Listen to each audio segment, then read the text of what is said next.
Si quelqu'un est malade ici ce matin, tu te tiens debout, on peut tous s'asseoir. Si vous êtes malade, vous pouvez vous tenir debout. Posez votre main sur votre cœur simplement, en signe d'accord. Seigneur, ce matin, nous te bénissons. Tu es présent, tu es là, tu es vivant. Ta présence est plus réelle que la nôtre. Et nous accueillons ta présence, nous apprécions ta présence. Nous bénissons ta sainte présence, Seigneur. À la croix du calvaire, tu n'as pas seulement pris nos péchés, tu as pris nos douleurs, tu as pris nos maladies. C'est par tes meurtrissures que nous avons été guéris. C'est pourquoi, en vertu de ce que tu as accompli à la croix pour nous, je condamne ces maladies maintenant. Au nom de Christ Jésus, je commande maintenant que toute maladie, toute infirmité libère ces corps qui sont le temple du Saint-Esprit. Maladie, vous êtes des intrus dans ces corps. Je vous expulse maintenant. Au nom de Christ Jésus, au nom de Jésus, au nom de Jésus, recevez la guérison ce matin. Recevez la guérison ce matin. Recevez la vie dans votre corps. Recevez la vie maintenant. Que votre corps soit restauré totalement. Au nom de Jésus-Christ. Au nom de Jésus. Amen. Amen. Rendez grâce au Seigneur.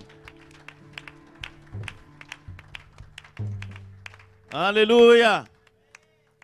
Gloire à Dieu. Dis à ton voisin, j'aime Jésus. Parce qu'il m'a aimé le premier. Et s'est donné en rançon pour moi. Ah, il faut aimer Jésus. Plus que tout. Il faut l'aimer plus que tout. Parce que ce qu'il a fait pour nous, on ne peut pas évaluer ça. C'est la grâce. Par la grâce que nous avons été sauvés. Par le moyen de la foi. C'est un don de Dieu. Ce n'est pas un mérite. Nous méritions l'enfer. Je méritais la mort, tu méritais la mort. Je méritais le feu éternel, tu méritais le feu éternel. Mais dans sa grâce, dis à ton voisin sa grâce. Tout est par sa grâce. Alléluia. Et sauvé par grâce, un homme, une femme qui compte toujours sur la grâce de Dieu ne faillit jamais. Parce que Paul a dit, Dieu a dit à Paul, ta grâce me suffit. Ma grâce te suffit. Alléluia. Gloire à Dieu. Nous sommes très contents ce matin d'être là. Je vais ajouter un mot au nom de l'église là. C'est Église biblique vivante du conseil. Vivante. Alléluia. Église biblique vivante du conseil. Alléluia.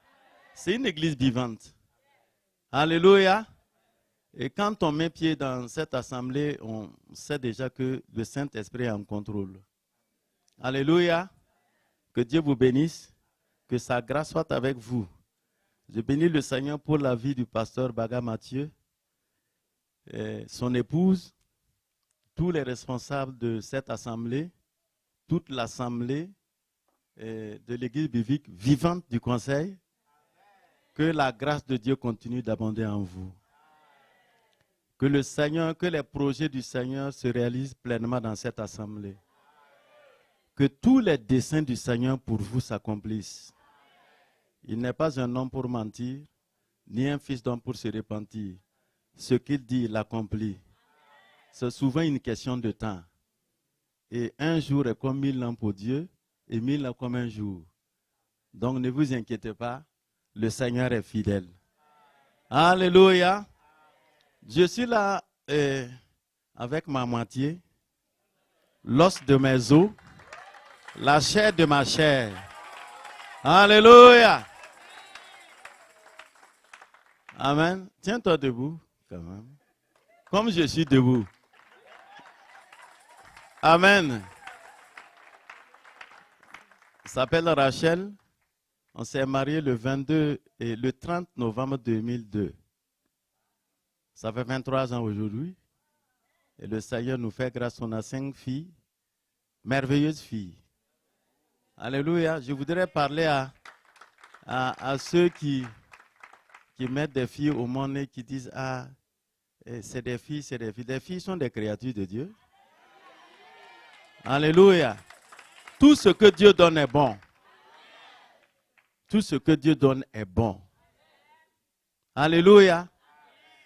Gloire à Dieu. Et on est là depuis un mois.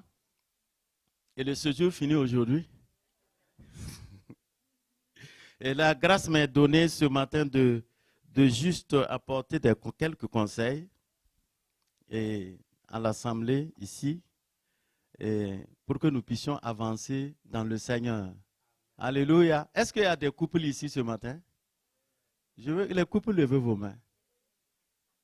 Voilà. Dieu merci. Et voilà les potentiels. Voilà. Levez vos mains. Alléluia. Gloire à Dieu. Votre tour arrive. Ça ne va pas faillir. Non. Seulement quand ça va arriver, envoyez-nous la carte d'invitation pour qu'on essaie de voir comment on va faire pour venir. Alléluia. Dans les cantiques que j'ai envoyés au pasteur Baga, il y a un cantique qui dit « Celui qui trouve une femme a trouvé le bonheur ». J'aimerais venir chanter à ton mariage pour ça. Alléluia. Gloire à Dieu. Ok, d'accord. Nous, on est prêts. Pas de souci. Alléluia. Alors, bien-aimés frères et sœurs, et ce matin, je voudrais... Nous sommes des héros bâtisseurs. C'est ça. Et il faudrait que nous bâtissons dans tous les domaines. Il y a des domaines, quand on nommait de bâtir là-bas, ça peut avoir des répercussions sur les autres domaines. Et ce matin, je voudrais parler de bâtir son couple, bâtir son foyer. Parce que c'est très important. Alléluia. Et vous savez que nous sommes dans un royaume. Chaque royaume a ses principes. Le monde a ses principes et le royaume de Dieu a ses principes. Si nous sommes des citoyens du royaume, des enfants de Dieu, nous devons marcher, tout ce que nous faisons sur cette terre-là doit être en conformité avec les principes du royaume. Alléluia. Si nous ne sommes pas en conformité avec le royaume de Dieu, nous allons penser que Dieu est menteur, que Dieu dit des choses qui n'arrivent, alors que c'est nous-mêmes. Parce qu'il a dit dans Proverbe 18, verset 22, « Celui qui trouve sa femme a trouvé le bonheur. C'est une grâce qu'il obtient de l'Éternel. » Est-ce que Dieu peut mentir? Je pose la question, est-ce que Dieu peut mentir? Est-ce qu'il mentira? Est-ce qu'il a déjà menti? Sa parole est oui. Elle est vérité. Alléluia. Alléluia. C'est pourquoi, bien-aimés frères et sœurs, mon thème, c'est le héros bâtisseur bâtit son couple par la sagesse divine. Ça va concerner tout le monde. Ce que je veux dire là concerne là ceux qui sont potentiels, ceux qui sont mariés il y a 1 an, ceux qui sont mariés à 10 ans, ceux qui sont mariés à 50 ans. Alléluia. Gloire à Dieu. Alléluia. Alors, la Bible nous dit clairement, et lorsque nous lisons Matthieu 7, verset 24 à 27, si on peut me passer ce verset, Matthieu 7, 24, 27. Alléluia. Il dit, c'est pourquoi quiconque entend ces paroles que je dis et les met en pratique sera semblable à un homme prudent qui a bâti sa maison sur le roc. Alléluia. La pluie est tombée, les torrents sont venus, les vents ont soufflé et se sont jetés contre cette maison. Elle n'est point tombée parce qu'elle est fondée sur le roc. Alléluia. Alléluia. Et ce matin, nous devons bâtir notre vie de couple sur le roc. Ceux qui ne sont pas encore mariés et qui sont en chemin, ne fondez pas votre foyer selon le monde. Ne fondez pas votre foyer par imitation des autres, mais chercher à fonder un foyer sur le roc. Alléluia. Ceux qui ne sont pas encore mariés et qui sont sur le chemin, la Bible dit dans Proverbe 19, verset 14, qu'on peut hériter des maisons, on peut hériter des maisons, de l'argent, des richesses de son père, mais une femme intelligente, une femme vertueuse est un don de l'Éternel. Est-ce que vous priez pour votre mariage? C'est important. Ça veut dire quoi? C'est devant l'Éternel qu'il faut aller chercher ça. C'est devant l'Éternel qu'il faut. C'est lui qui donne, c'est lui qui connaît les cœurs. Alléluia. C'est lui qui connaît les cœurs. Il connaît ton mari. Il connaît l'homme qu'il te faut pour vivre dans le bonheur. Il connaît la femme qu'il te faut pour que tu vives dans le bonheur. Si tu peux prendre quelqu'un d'autre, moi je ne dirai pas la suite là en tout cas. Alléluia. Et le mariage selon Dieu, c'est entre un homme et une femme. C'est entre un homme et une femme. Alléluia. Quand Dieu a voulu créer et amener, et il a dit qu'il n'est pas bon que l'homme soit seul. Il n'a pas amené un homme pour Adam. C'est une. Donc, nous ne devons pas épouser les coutumes des nations. Israël a toujours eu des problèmes quand il a voulu épouser les coutumes des nations. Il a attiré la colère de Dieu. Alléluia. Si vous lisez Lévitique 18, versets 22 à 23, vous verrez. Il a dit quoi? Tu ne coucheras pas avec un homme comme on couche avec une femme. Tu ne coucheras pas avec une bête. Ça, c'est pas. Il y a des gens qui disent, mais ça, c'est l'Ancien Testament. Ah bon, Dieu a changé. Donc aujourd'hui, Dieu va aimer ça. Il est le même aujourd'hui et sa parole ne change pas. Alléluia. Alléluia. C'est important. Donc, ceux qui sont en route pour le mariage, je prie que le Seigneur ouvre les portes pour vous. J'ai toujours dit, aimé dire à mes filles au Burkina, si vous voulez que Dieu vous honore, honorez Dieu. Dieu honore ceux qui l'honorent. C'est important, hein? Dieu honore ceux qui l'honorent. Il dit, moi j'honore ceux qui m'honorent et je méprise ceux qui me méprisent. Si vous voulez que Dieu vous honore en vous donnant de bons maris, des maris selon son cœur, des épouses selon son cœur, il faut honorer Dieu dans votre corps, dans votre esprit et dans tout ce que vous faites. Alléluia. Ça c'est important. Alors, donc ma prière est que le Seigneur aplanisse vos sentiers, que dans sa grâce, il vous donne de vous marier selon lui. Parce que le mariage, c'est une alliance. Ce n'est pas les hommes qui ont inventé le mariage. Ce n'est pas un prophète qui a inventé le mariage. Ce n'est pas un pasteur. C'est Dieu lui-même. C'est pourquoi il dit dans Hébreux 13, verset 4. Hébreux 13, 4. Il dit que le mariage soit honoré de tous. Et le lit conjugal exempt de souillure. Car Dieu jugera, et à quel point il a dit sévèrement les impudiques et les adultères. Alléluia. Dans la version parodie, il est dit que le mariage est une institution sacrée. C'est une institution sacrée. Donc, tout ce qui est sacré mérite d'être honoré. Et beaucoup de gens disent, bon, quand on dit que le mariage soit honoré de tous, les gens pensent à la cérémonie. Dieu ne parle pas d'une cérémonie. Hein. Non, je vais aller honorer le mariage parce qu'il y a une cérémonie. Ce n'est pas la cérémonie. La cérémonie n'est pas le mariage. La cérémonie, c'est une cérémonie de mariage. Le mariage, là, c'est la vie à deux, là. Dieu parle de la vie à deux. Quand tous les invités vont partir, quand le maître de cérémonie va partir, quand les filles d'honneur vont partir, quand la aide d'honneur va partir, quand on va, comment on appelle ça, démobiliser tout, et vous laissez deux dans votre maison, c'est ça le mariage. Dieu parle de ça. Il dit que l'homme et la femme honorent le mariage. Que l'homme et la femme honorent le mariage. Alléluia. Depuis mon mariage, j'ai toujours demandé, aide-moi Seigneur à honorer mon mariage.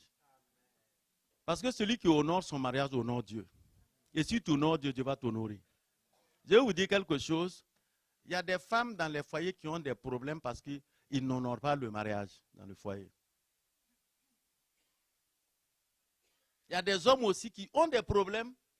Ils vont prier gênés. Ça ne marche pas. Tant que tu n'honores pas ton mariage, il y a des choses qui ne vont pas se résoudre. Tant que ce n'est pas résolu, le jeûne et la prière n'arrangeront pas ça. Il y a des gens qui sont malades à cause de ça. Alléluia. Il dit, honore ton mariage. En tant qu'homme marié, je dois honorer mon mariage. L'épouse doit honorer le mariage.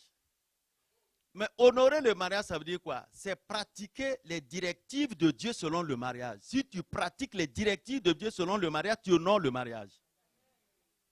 Alléluia. Ça là, ça s'appelle quoi? Non, c'est une tablette. C'est sorti avec une, je ne sais pas quoi, c'est un catalogue qui dit comment utiliser ça. Un mode d'emploi. Si je ne fais pas selon le mode d'emploi là, je vais bousiller ça.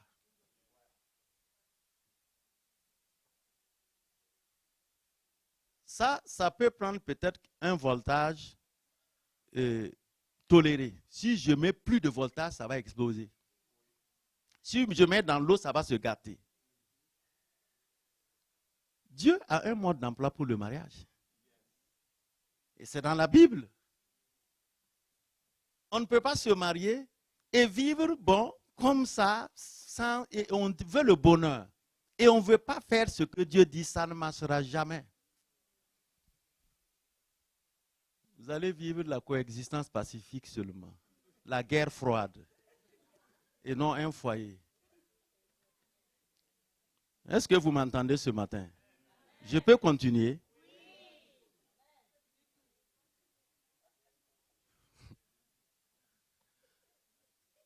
Quand je me suis marié, j'ai dit à ma femme un jour, mon amour pour toi là, doit gravir inlassablement.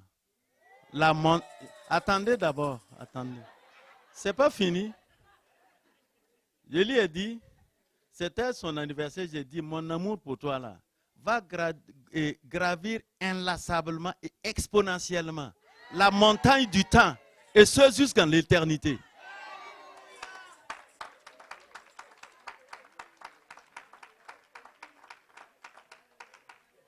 Mon amour pour toi va gravir inlassablement et exponentiellement la montagne du temps, et ce jusque dans l'éternité.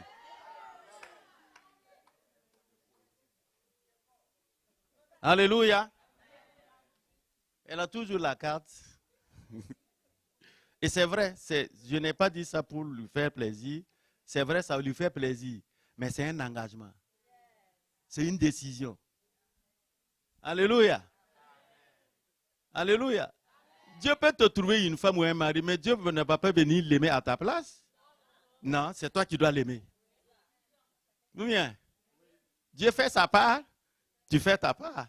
Sinon, ça ne marche pas. Il y en a qui veulent que Dieu fasse tout. Dieu ne fera pas tout. Il ne fera pas tout. Non. Tu as ta part à jouer. Alléluia. Alléluia. On acclame le Seigneur ce matin.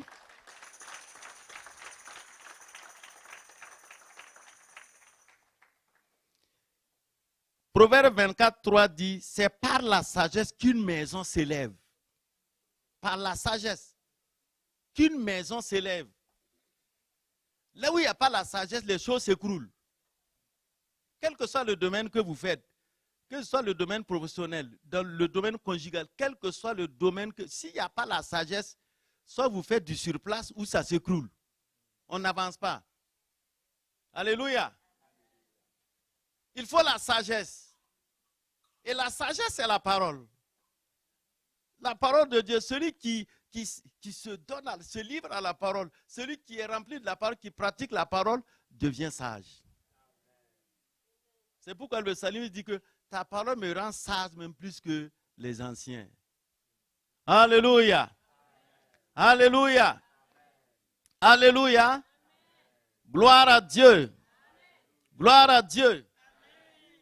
Chacun doit jouer son rôle dans le foyer, dans le couple. S'il y a un qui ne joue pas, ça va clocher.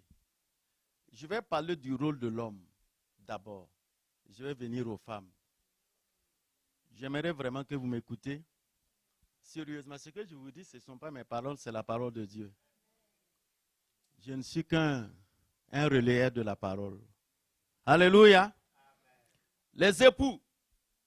Si tu es époux ou futur époux, époux potentiel, tu es ici. Si je dis à mes jeunes à l'église, si vous n'êtes pas capable d'aimer une femme, ne vous mariez pas. Si vous n'êtes pas capable de l'aimer, ne vous mariez pas. Vous allez vous créer des problèmes inutiles avec Dieu et avec la femme et avec sa famille. Ah oui, ce n'est pas la peine. Alléluia. Gloire à Dieu. Alléluia. La Bible dit, dans le psaume 128, au verset 1, il est dit, heureux l'homme qui craint l'Éternel, qui marche dans ses voies. Alléluia. Il dit, heureux l'homme qui craint l'Éternel et qui marche dans ses voies. Il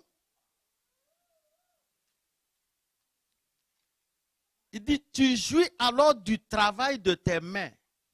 C'est ça? Tu es heureux. On a parlé de prospérité les mois passés. C'est ça, non? Mais un homme qui ne craint pas Dieu ne peut pas prospérer. Non. La prospérité, c'est pas de prier, Seigneur, donne-moi de prospérer, donne-moi de... Et puis toi, tu ne crains pas Dieu, ça ne marchera pas. Ça ne marche pas. Alléluia. Dis, heureux l'homme. Tu jouis alors du travail de tes mains. Tu es heureux, tu prospères. Ta femme est comme une vie féconde à l'intérieur de ta maison. Pourquoi? Parce que l'homme la craint l'Éternel. Il ne va pas faire du mal à sa femme. Un homme qui craint Dieu ne fait pas du mal à sa femme. Il aime sa femme. Il la protège. Il la cajole. Il la couvre de bien. Il fait du bien à sa femme. Alléluia. Il ne crie pas sur sa femme. Il n'insulte pas sa femme. Il ne frappe pas sa femme. Il aime sa femme.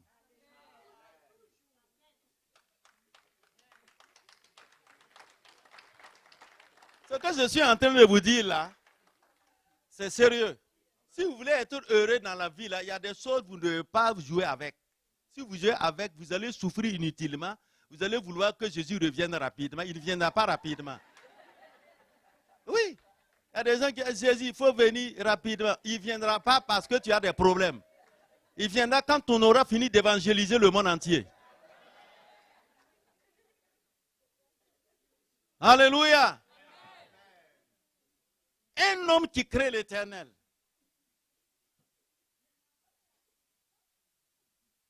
Il dit, si tu es marié, tu crains Dieu là, hein? Tu prends soin de ta femme. Tu ne fais pas du mal à ta femme. Tu ne l'humilies pas. Tu lui donnes la joie. C'est ça un homme. Il y a des hommes, parce que la Bible a dit que l'homme est le chef de la femme là. Ah, c'est fini. Hein? Un chef, c'est un responsable. Ce n'est pas un bandit. Ah oui, ce n'est pas un tyran. Quand on dit chef là, c'est une responsabilité. Ça dit que Dieu va demander des comptes. Quand Ève a mangé le fruit là, quand Dieu est venu, il a appelé Adam, il n'a pas appelé Ève. Vous comprenez? Ah oui. Dieu n'a pas cherché Ève, hein. C'est Adam. Parce qu'il est le chef. Toi, tu es le chef de ton foyer là. Dieu va te demander des comptes.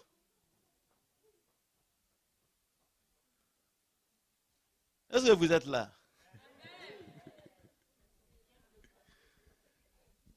Alléluia. Un homme, je parle des chrétiens comme nous tous qui sommes là. Si tu as une femme, si la femme n'a pas bien mangé, tu ne dois même pas manger. Si elle n'est pas bien habillée là, tu ne dois même pas bien t'habiller. Si elle n'est pas heureuse, tu n'as pas le droit d'être heureux. C'est ça être chef.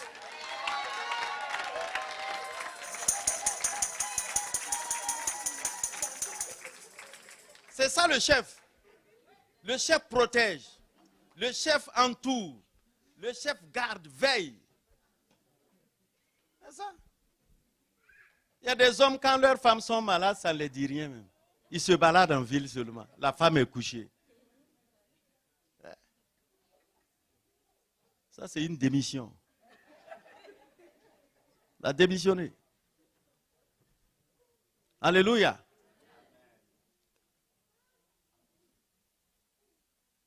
Si tu as une femme, il faut prendre soin de ta femme là.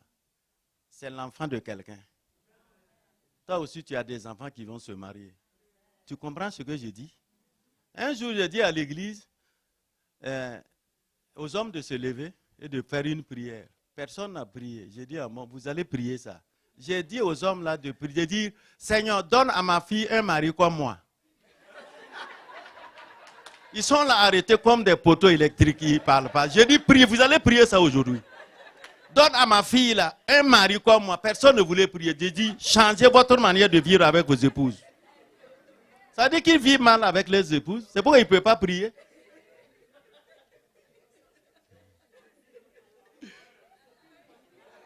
Alléluia! Alléluia! Gloire à Dieu! C'est ça, mon ami. La vie chrétienne, là, c'est pas seulement, mon ami. La première église, c'est la famille. Si tu échoues là-bas, dehors, là, c'est du théâtre que tu fais seulement. Je t'assure, hein. Du théâtre.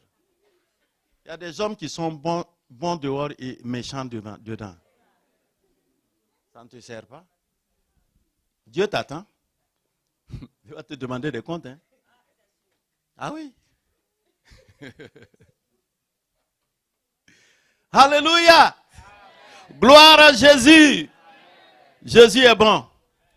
Alléluia. C'est ça, mon frère. Si tu veux prospérer, si tu veux que... Regarde, il faut honorer ton mariage là. C'est sacré. C'est une institution sacrée, le mariage. Ce n'est pas une invention des hommes. Le premier mariage, c'est Dieu qui l'a célébré au jardin d'Éden. Il n'y avait personne, il n'y avait pas de fille d'honneur. Il n'y avait pas de protocole. Lui-même, il était tout. Dieu était tout. Oui, et il l'a fait impeccablement. Malheureusement, bon, ils ont failli et puis bon, c'est pour que nous sommes assis ici. S'ils n'avaient pas failli, on ne serait pas là. Alléluia. Homme, regarde, hein. Éphésiens 5, verset 25.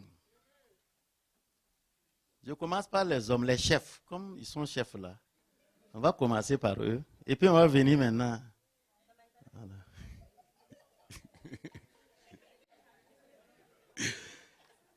Il dit Marie. Est-ce que normalement un homme marié doit lire ces passages-là au moins chaque mois, même chaque semaine? Hein?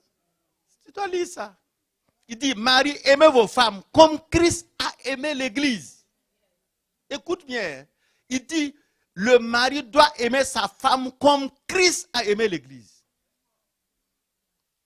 C'est ça? Est-ce que Christ a aimé l'Église en conjuguant le verbe aimer seulement? Je t'aime, je t'aimerai, je t'aurai aimé, que je t'aimasse. C'est comme ça.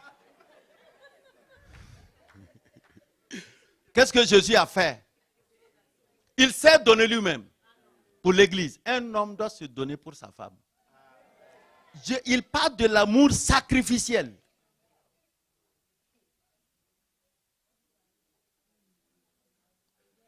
Alléluia. En d'autres termes, le sacrifice est l'expression de l'amour de l'homme pour sa femme. C'est ce que ça veut dire. C'est ce que ça veut dire. Ah oui. Le sacrifice. Aimer ta femme comme Christ aimait l'église. Est-ce que Jésus frappe l'église? Est-ce que Jésus insulte l'église? Est-ce que Jésus maltraite l'église? Alors, aimer sa femme comme Christ aimait l'église et s'est livré lui-même pour elle.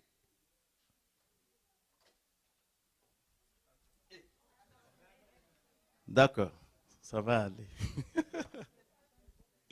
Gloire à Dieu. Aime ta femme comme Christ a aimé l'église. Aimons nos femmes comme Christ a aimé l'église. Si tu n'es pas arrivé là, c'est un problème. Celui qui aime ne fait pas le mal. Non. C'est pourquoi l'homme doit payer, ça dit payer le prix pour que ta femme soit heureuse. C'est ça. Hein? Il y a des moments, il faut que tu acceptes payer le prix pour la voir heureuse. Si tu ne paies pas le prix, tu ne le verras pas. Elle sera malheureuse. Et tout ce qu'elle a en elle pour t'aider là, il dit que c'est une aide, non? La femme, c'est une aide. Si elle est aigrie, si elle est meurtrie, si elle est diminuée, humiliée, elle ne pourra pas t'aider. Elle ne pourra pas. Même si elle veut. Elle ne pourra pas.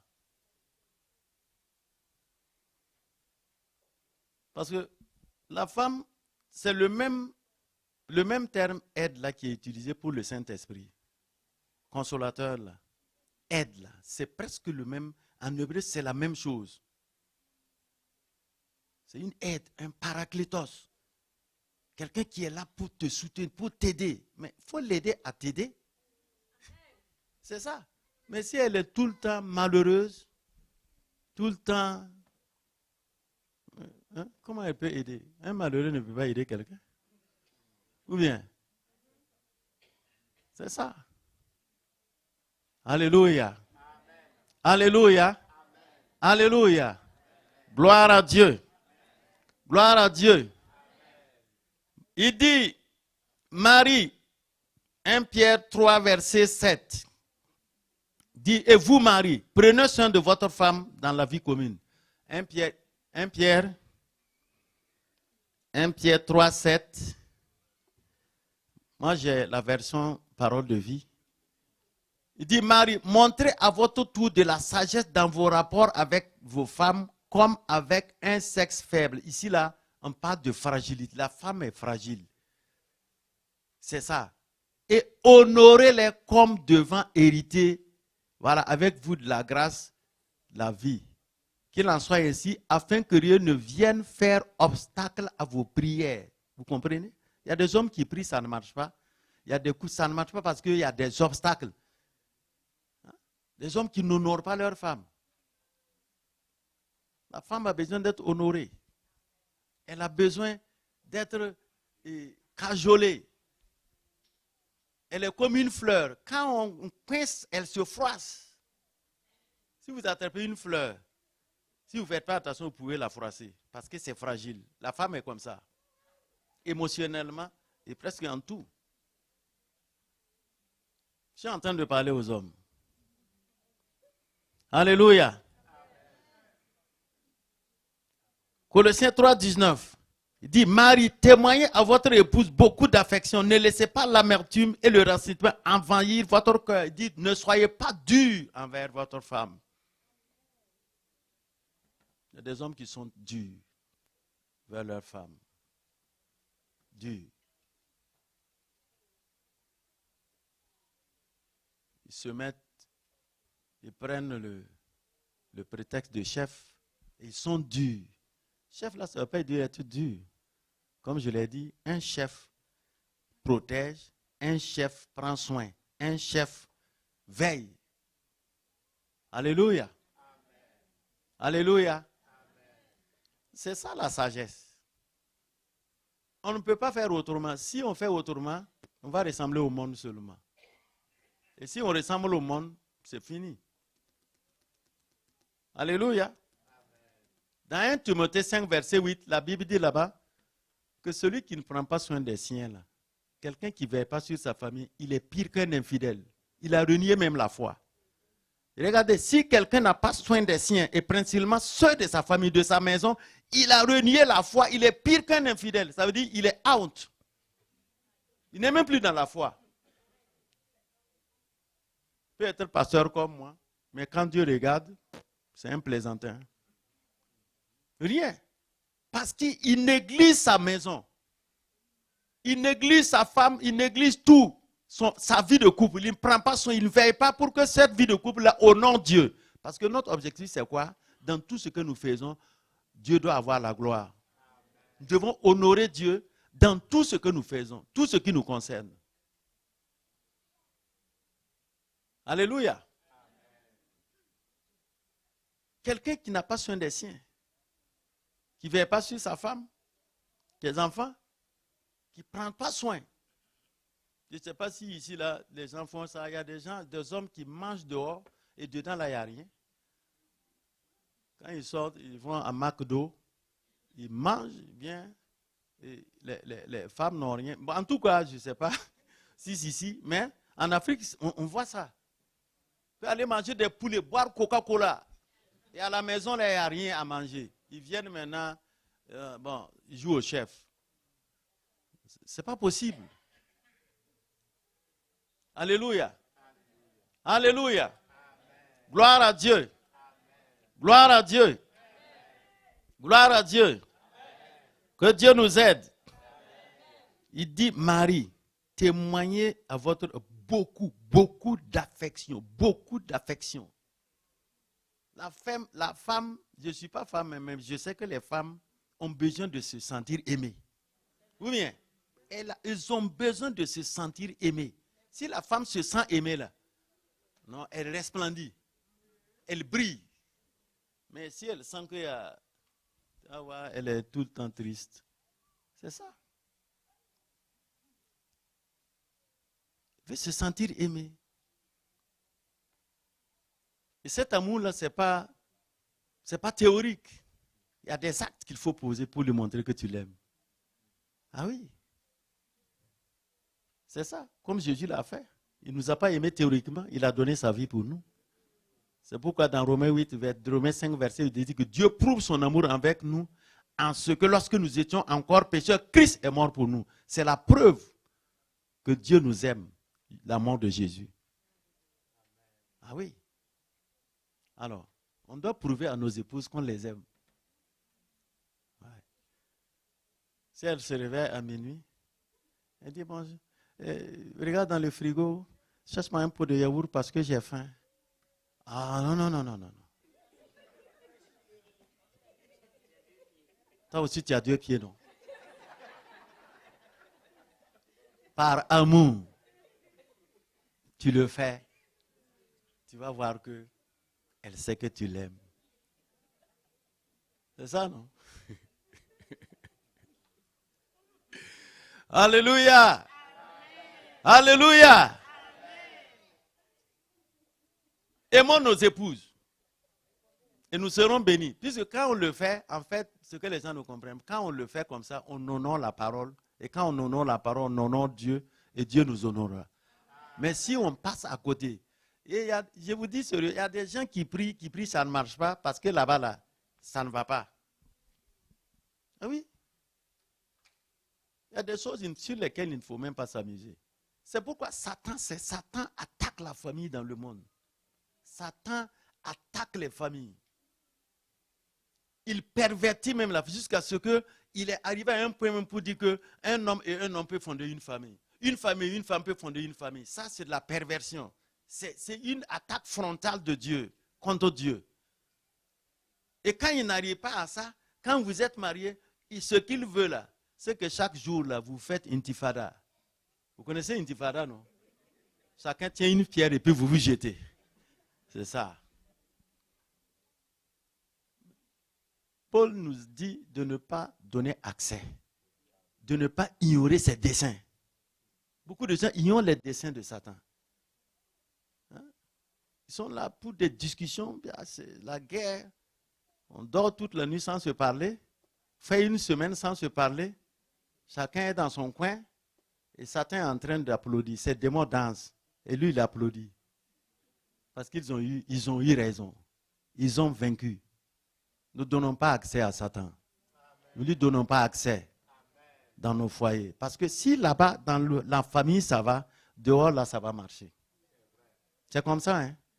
Si dedans, ça ne marche pas, là, on va faire du théâtre dehors. Ça ne marchera pas. Alléluia. Alléluia. Que Dieu nous aide en tant qu'époux de jouer notre rôle. Le rôle de l'homme, c'est d'aimer sa femme. Dieu ne te demande pas autre chose. Il faut l'aimer. Il ne t'a pas dit si elle fait bien la cuisine, aime-la. Dieu n'a pas dit ça. Il n'a pas dit si elle... Non, il dit aime-la. Dieu n'a pas posé de condition pour que tu l'aimes. Est-ce que Dieu a posé une condition pour nous aimer? On était des pécheurs chroniques, invétérés. Dieu nous a aimés. Il nous a sauvés, non? Pourquoi tu veux poser des conditions à ta femme pour l'aimer? Aime-la. Il faut l'aimer telle qu'elle est. C'est ton amour qui va la transformer. Alléluia. On acclame le Seigneur.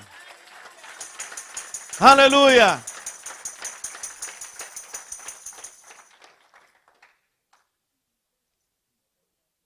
Alors, la femme. Oui, le rôle de... C'est ça. Le rôle de la femme. Qu'est-ce que la femme doit faire? Manger. Tout le monde, même l'homme mange. Alléluia. Écoutez-moi très bien. La Bible dit, il faut écouter femme. Je vais vous parler, je vais vous choquer. Femme là, oui, vous avez applaudi. Maintenant là, je vais vous choquer. Ah ouais. Vous savez, il y a des maladies qui ne se guérissent pas des électrochocs. Voilà, c'est ça qu'on va faire ce matin. Alléluia. Dieu dit, dans Proverbe 14, verset 1, là, que la femme sage, là, elle bâtit sa maison. La femme sage bâtit sa maison. Mais celle qui est insensée prend sa maison avec ses propres mains et va jeter dans la poubelle.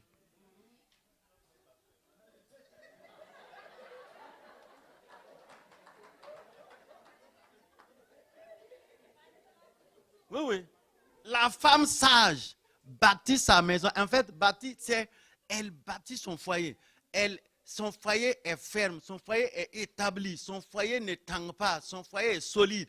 À cause d'elle, elle bâtit son foyer. Mais celle qui est insensée là, elle-même, elle va détruire son foyer et dire que c'est Satan. C'est pas Satan. Tu as accompagné Satan dans ses œuvres. Oui. La femme sage.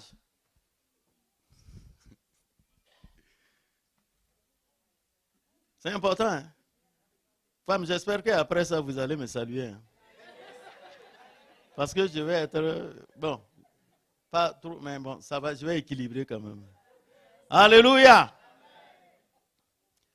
Écoutez, Proverbe 31, verset 30 dit, la grâce est trompeuse, la beauté est vaine. La femme qui craint l'Éternel, c'est celle qui sera louée. Ah oui, Dieu dit, la beauté là, bon, c'est bien. La grâce, c'est bien. Mais c'est vain. La femme qui craint Dieu là, c'est celle qu'on va louer.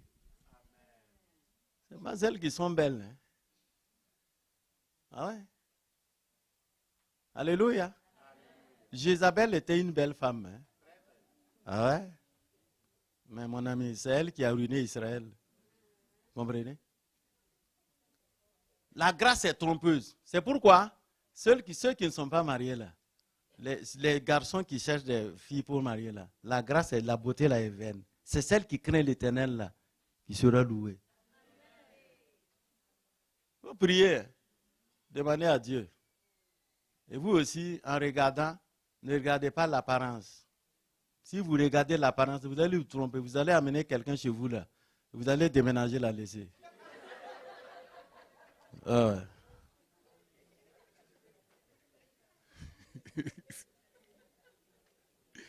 Est-ce que vous me comprenez? Vous-même, vous allez l'amener et vous allez fuir, la laisser. Voilà. Faites attention. Alléluia. La beauté d'une femme, en fait, ce n'est pas l'extérieur, c'est l'intérieur. C'est ça. C'est l'intérieur. Il y a des femmes qui sont belles, mais à l'intérieur, c'est une panthère qui est là. C'est un chien enragé qui est là. Tu regardes dehors, là, c'est bien. Mais si tu cohabites avec elle pendant 2 jours, tu vas comprendre ta douleur. Elle va te griffer, te mordre. Et tu vas comprendre.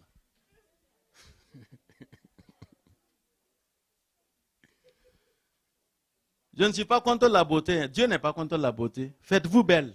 Mais soyez belle à l'intérieur d'abord. Soyez belle à l'intérieur. Si la beauté est intérieure et dehors, là, bon, même si ce n'est pas ça, ça marche avec Dieu. Alléluia. Alléluia. Éphésiens 5, verset 22. Il y a une femme qui m'a dit un jour, et une jeune fille qui se préparait à se marier, elle dit, ah, que mariage là quoi, elle veut marier, mais là où on dit, je me soumettrai à toi là, elle n'est pas d'accord. J'ai dit, bon, toi tu n'es même pas candidate pour le mariage. Tu peux aller faire autre chose.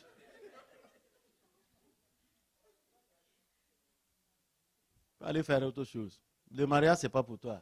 Parce que là-bas, je me soumets à toi.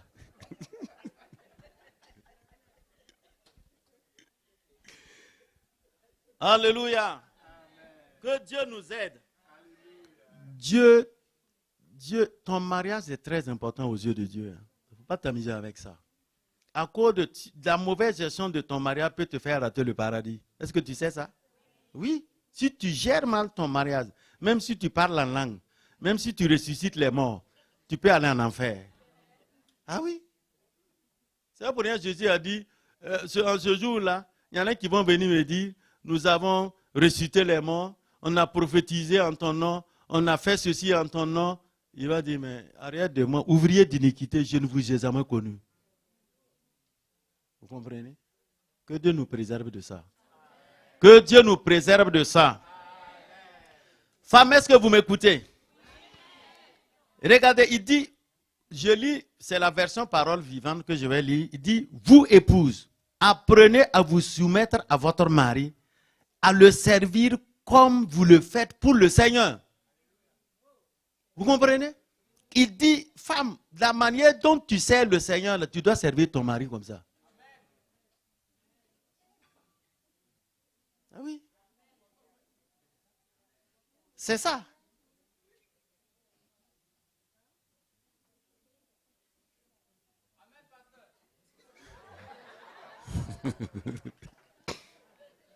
Maintenant, la voix des hommes s'élève.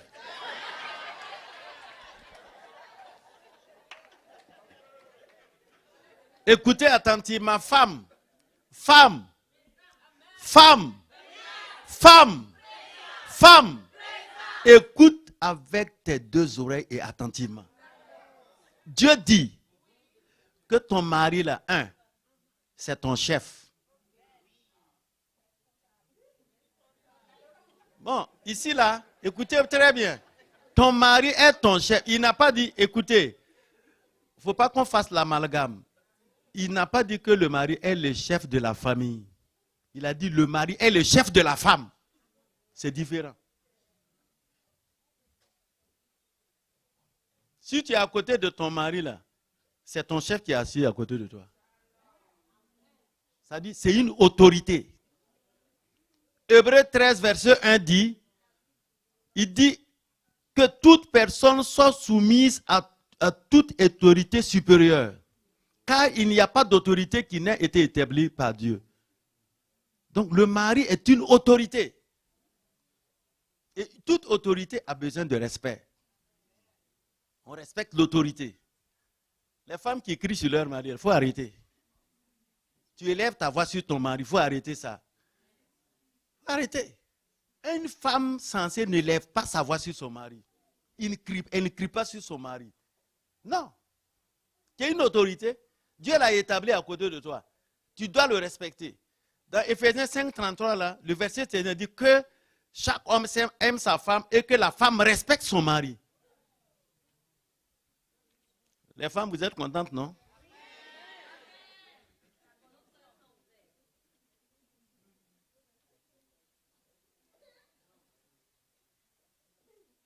Et la Bible dit que Sarah, votre mère, là, il respectait tellement Abraham qu'il l'appelait mon Seigneur.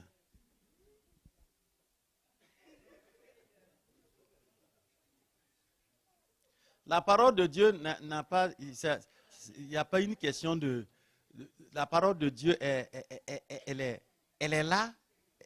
Bon, on ne peut pas la changer. Soit on la pratique, ou c'est comme ça. Hein. Soit tu la pratiques ou tu la laisses où elle est et tu vivras les conséquences. C'est tout. C'est comme un médicament. Tu es malade, on te donne un médicament d'avaler pour être guéri. Tu dis non, ce médicament-là est jaune, moi je ne veux pas. Je veux blanc. Il n'y a pas blanc. Tu vas mourir de ta maladie. Ah oui. Ou bien. Alléluia. Il dit, femme, apprends à être soumise à ton mari. Et volontairement. Ce n'est pas volontairement.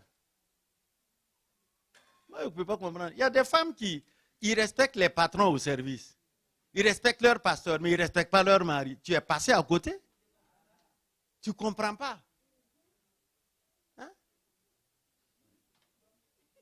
Tu respectes ton patron, au service, là, ton patron même t'appelle, tu cours. À la maison, ton chef, là, tu fais tête à tête avec lui.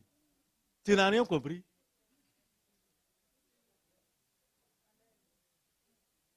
Alléluia. Amen. Moi, en tant que pasteur, là, si une femme ne respecte pas son mari, qu'elle ne me respecte pas. C'est un principe. Si tu ne respectes pas ton mari, il ne faut pas me respecter. Je ne veux pas ton respect. Oui, oui. Parce que tu vas me créer des problèmes. Moi, je ne suis pas ton chef. C'est ton mari qui est ton chef.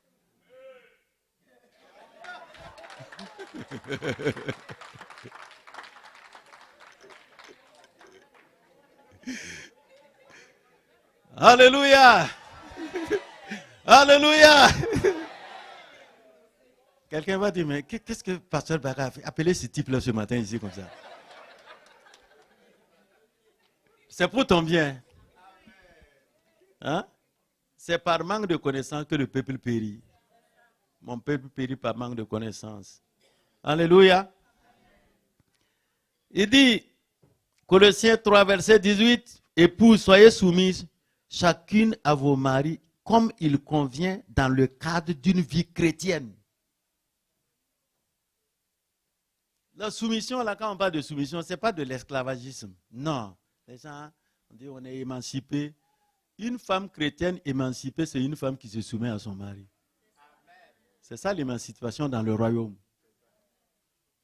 Je ne vais pas se lever, porter pantalon et dire que comme je porte pantalon, mon mari porte pantalon, moi aussi je porte pantalon. Bon, c'est coup de coude. C'est pas comme ça, hein, mon ami. Alléluia. Alléluia. Si tu te soumets à ton mari, Dieu va te bénir parce que tu obéis à la parole de Dieu. C'est que les gens, c'est ça. Si tu es soumis à ton mari là, tu obéis à Dieu. Parce que c'est Dieu qui l'a dit de le faire. C'est la même chose. Quand Dieu a dit à l'homme d'aimer sa femme là, quand tu le fais, tu obéis à Dieu et Dieu te bénit. Mais si tu ne le fais pas, il n'y a pas de bénédiction.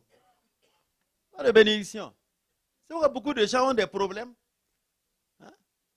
Vous allez prier pour la personne là, ça ne marchera pas parce que derrière là, il a creusé un trou, il est assis là-bas.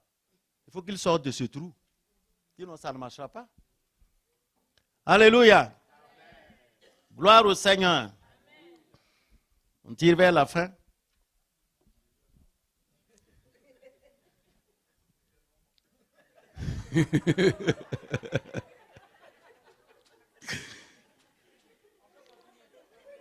On peut continuer?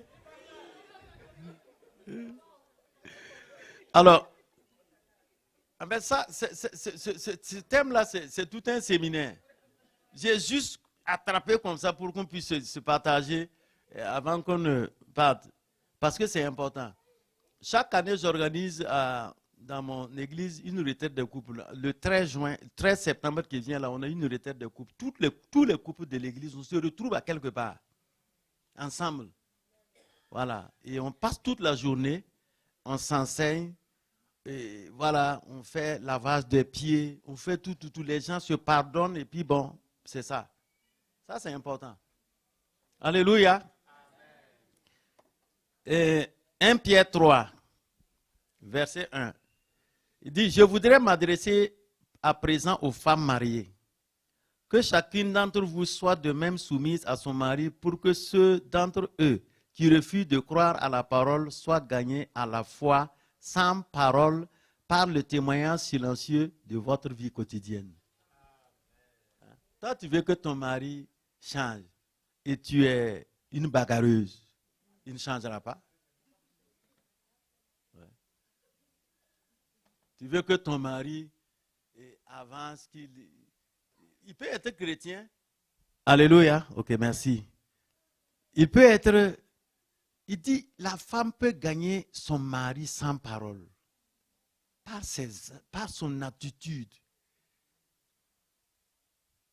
Il peut gagner son mari, le cœur de son mari. Mais si tu es une femme rebelle, comment tu vas gagner ton mari? Tu ne peux pas? Alléluia. Il dit, la parole dit, rien qu'en voyant votre conduite pure et réservée, inspirée par le respect pour Dieu, voilà. Il dit, vous voulez être belle, ne recourez pas aux moyens extérieurs, coiffure savante, bijoux d'or, toilettes élégantes et recherchées. Que votre beauté réside dans votre être intérieur, dans le charme impérissable. Alléluia. Un esprit doux et paisible. Vous savez, l'homme, il y a quelque chose que l'homme, moi je suis homme, je sais, l'homme veut la paix. L'homme ne veut pas là où il y a tout le temps des choses. Il veut la paix. Quand il quitte le travail, il veut venir trouver sa maison en paix et être en paix. Ça arrive seulement. On le rencontre avec des paroles. Tu étais où là? Hein, il est quelle heure tu viens d'arriver? C'est quoi comme ça? Hein? Le gars, comment il va faire? Il faut le laisser boire de l'eau, prendre son thé. Tu le souhaites bienvenue. Voilà.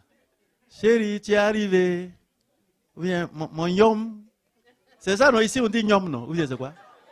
Chom, chom, chom. Voilà, mon chom. Mon chom, tu es là? Bonne arrivée. Tu prends son sac. Tu veux boire quoi en attendant que je dresse la table? Mais c'est ça. Un homme qui vit dans cette atmosphère-là. Mais même si tu veux, il peut décrocher la lune pour toi. Mais si tout le temps tu murmures, une femme murmureuse, voilà, tu murmures, c'est ça, tu te plains de tout. On ne peut pas vivre dans une atmosphère comme ça, c'est pas possible. L'homme ne veut pas ça. L'homme ne veut pas ça.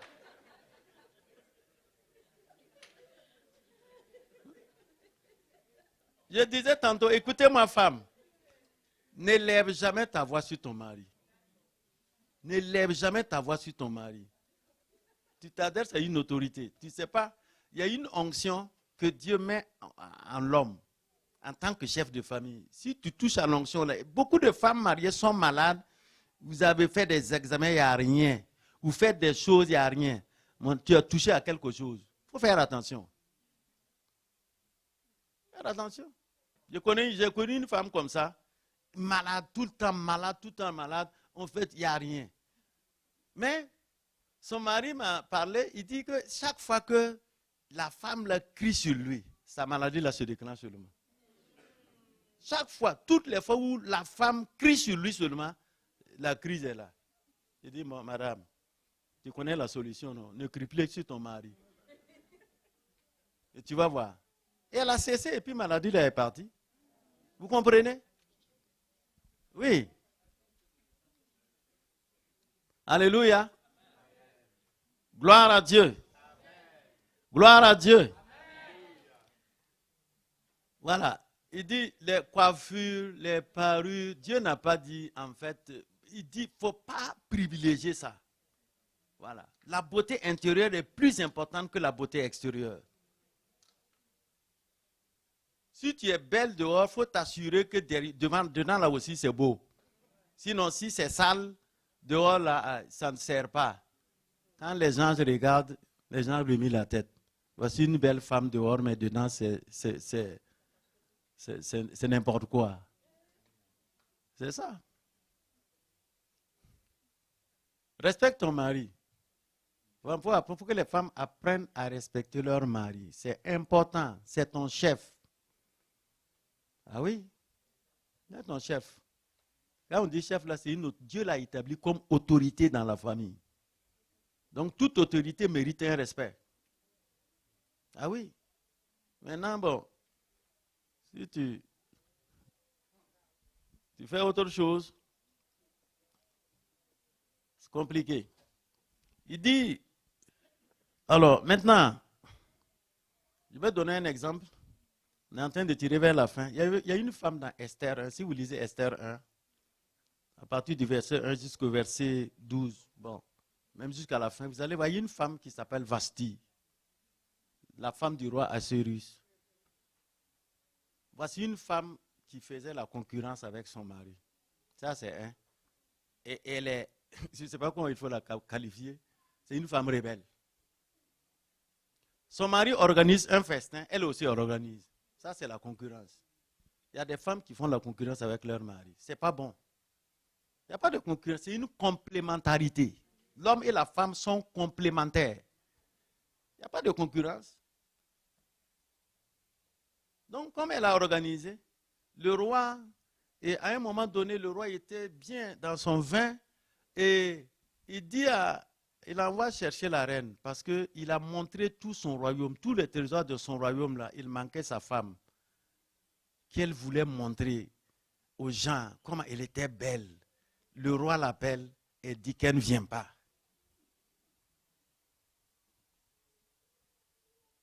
C'est vrai, ça a profité à Esther, mais ce n'est pas un bon exemple. Et elle a dit non. Comme beaucoup de femmes qui aiment contester comme ça leur mari, souvent sans raison, des contestataires. Hein? Ça, c'est pas bon. Et quand elle a fait ça, les gens se sont réunis et disent, ah, roi, si on laisse ça là, toutes les femmes de la province vont se rebeller contre leur mari. Écris quelque chose et puis on va la virer. Et chercher quelqu'une de bien pour mettre à sa place. Et ceci a été fait. Vashti a perdu son foyer, son titre de reine, à cause d'une insolence, à cause d'un comportement vraiment bizarre. C'est ça. Chacune de vous est une reine dans son foyer. Vous êtes des reines. Mais ne fais pas comme Vashti. Tu peux perdre la royauté. Quand on dit perdre là, ce n'est pas forcément que tu vas quitter le foyer. Mais tu peux être là, je ne sais pas. Voilà, tu décores seulement le coin. Tu es décoratif seulement. La Bible dit, il est dit qu'il y a eu une disgrâce. Ça veut dire une disgrâce vis-à-vis de Vashti. Ça veut dire, dans le cœur du roi, le roi l'a effacé de son cœur. Si vous ne faites pas attention, femme, vous pouvez vivre avec un homme qui vous a effacé de son cœur. Vous êtes là, mais il est là parce qu'il ne peut pas faire autrement. Parce qu'on a dit que on ne peut pas faire ça. Non, il est là avec vous. C'est la coexistence pacifique, comme je l'ai dit. Voilà, vous êtes là, mais aïe, ce n'est pas un foyer, ce n'est pas une équipe, c'est un rassemblement. Ça ne marche pas. Alléluia. Alléluia. Gloire à Dieu. C'est ça. Les hommes aussi. Il y a Akan, l'exemple d'Akan. Si vous, hommes, vous ne faites pas attention aux actes que vous pouvez détruire toute votre famille. Qu'est-ce que Akan a fait? La Bible dit que Israël a commis une infamie. Après avoir vaincu Jéricho, le grand Jéricho, ils ont pris Jéricho. Arrivé à cette petite ville appelée Aïla, Israël était battu. Josué était désolé et il a crié à l'Éternel. Et Dieu a révélé où était le problème. Le problème c'était quoi? Un homme appelé Akan. Akan. Dieu avait dit de vouer par interdit tout ce qui serait pris à Jéricho. Akan a volé un manteau et de l'or, aller cacher sous ta tente. Et quand ils ont fait les choses, c'est Akan. Et on a amené Akan et sa femme qui n'était même pas, sa femme n'était pas là quand il volait. Ses enfants n'étaient pas là quand il volait. Mais eux tous ont été lapidés à mort à cause vraiment d'un comportement terrible d'un homme. Si vous ne faites pas attention, homme, vous allez détruire vous-même et votre famille si vous faites des compromis dans votre vie. La femme est bonnement assise à la maison, les enfants. Et puis bon, il y en a qui ont amené des maladies à la maison. Oui, à cause de leur comportement. Ils ont amené des trucs. Je connais une famille, l'homme, à cause de son comportement, bizarre, sa femme est morte, ses enfants sont morts. Contaminés par le VIH. Toute la famille a été décimée. Parce que l'homme était un homme virevoltant. Faites attention, homme, tout acte que vous posez, pensez à votre famille. Tout ce que vous faites, pensez à votre femme, pensez à vos enfants. Ne posez pas les actes au hasard. Ça peut avoir des retombées catastrophiques. Alléluia. Amen. Alléluia. Amen. Voilà, c'est fini. Non? Attendez, je conclue. Écoutez-moi. C'est fini là, je vais lire un verset et on va conclure. 1 Corinthiens 7, verset 2. Parce que souvent il y a la guerre là-bas. Voilà. La Bible dit, 1 Corinthiens 7, 2, dit, toutefois, pour éviter l'impudicité, que chacun ait sa femme et que chaque femme ait son mari. C'est ça, non? Ensuite, verset 3, que le mari rende à sa femme ce qu'il lui doit et que la femme agisse de même envers son mari. On continue. La femme n'a pas autorité sur son propre corps, mais c'est le mari. Et pareillement, le mari n'a pas autorité sur son propre corps, c'est sa femme. Verset 5. Ne vous privez point l'un de l'autre, si ce n'est d'un commun accord, pour un temps afin de vaquer à la prière, puis retourner ensemble de peur que Satan ne vous tente par votre incontinence. Ici, là, il y a des problèmes. Beaucoup de gens ont des problèmes. Oui. Dieu dit quoi? Femme, ton corps là ne t'appartient pas, c'est pour ton mari là. Mari, ton corps là ne t'appartient pas, c'est pour ta femme. Vous ne devez pas, ah non, je suis fatigué. Tu es fatigué. Qui a dit ça? Mon ami. Il n'y a pas de fatigue dans ça. Hein? Ah. Il dit quoi? C'est ça. Si ton mari n'est pas d'accord, si vous n'êtes pas en accord, Il n'y a pas de raison que quelqu'un dise non. Que ce soit la femme ou l'homme. Hein? Elles ne sont pas d'accord. Non. Donc, elles ne sont pas d'accord avec la parole de Dieu. Ce n'est pas avec moi. Ce n'est pas ma parole. Ou bien, c'est ça. En fait, c'est quoi? Toi, femme, quand ton mari sort, tu vois, il est tenté. Il lutte dehors pour ne pas tomber là-bas. Il vient dedans. Toi, tu refuses. Tu veux qu'il fasse quoi? Qu'il aille dehors là. Si tu refuses, tu vas le livrer aux gens dehors. Ou bien? Ah, c'est ça?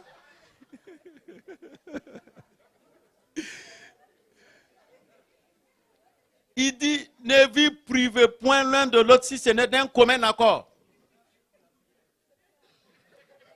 Hein? Toi, tu te lèves, tu improvises. Une femme qui se lève et improvise un jeûne sans que son mari ne soit au courant. C'est quelle histoire? Et puis le mari vient la nuit, tu dis, ah moi je suis en jeûne. Quel jeûne? Faut rompre ça. Tu romps ça. Faut rompre ce jeûne-là. Ce jeûne-là, Dieu n'est pas dedans. Ah oui? Ou bien? Hein? C'est ça. Ce jeûne-là, ça c'est pas un jeûne que tu fais. Non. Gloire à Dieu. Alors, je vais m'arrêter ici. Un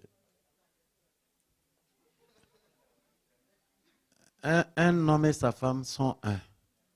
1 plus 1 égale 1. C'est la mathématique de Dieu. Hein. Tout doit être 1 chez vous. Il n'y a pas que l'autre regarde à l'est, l'autre à l'ouest. 1. Même vision. Tout.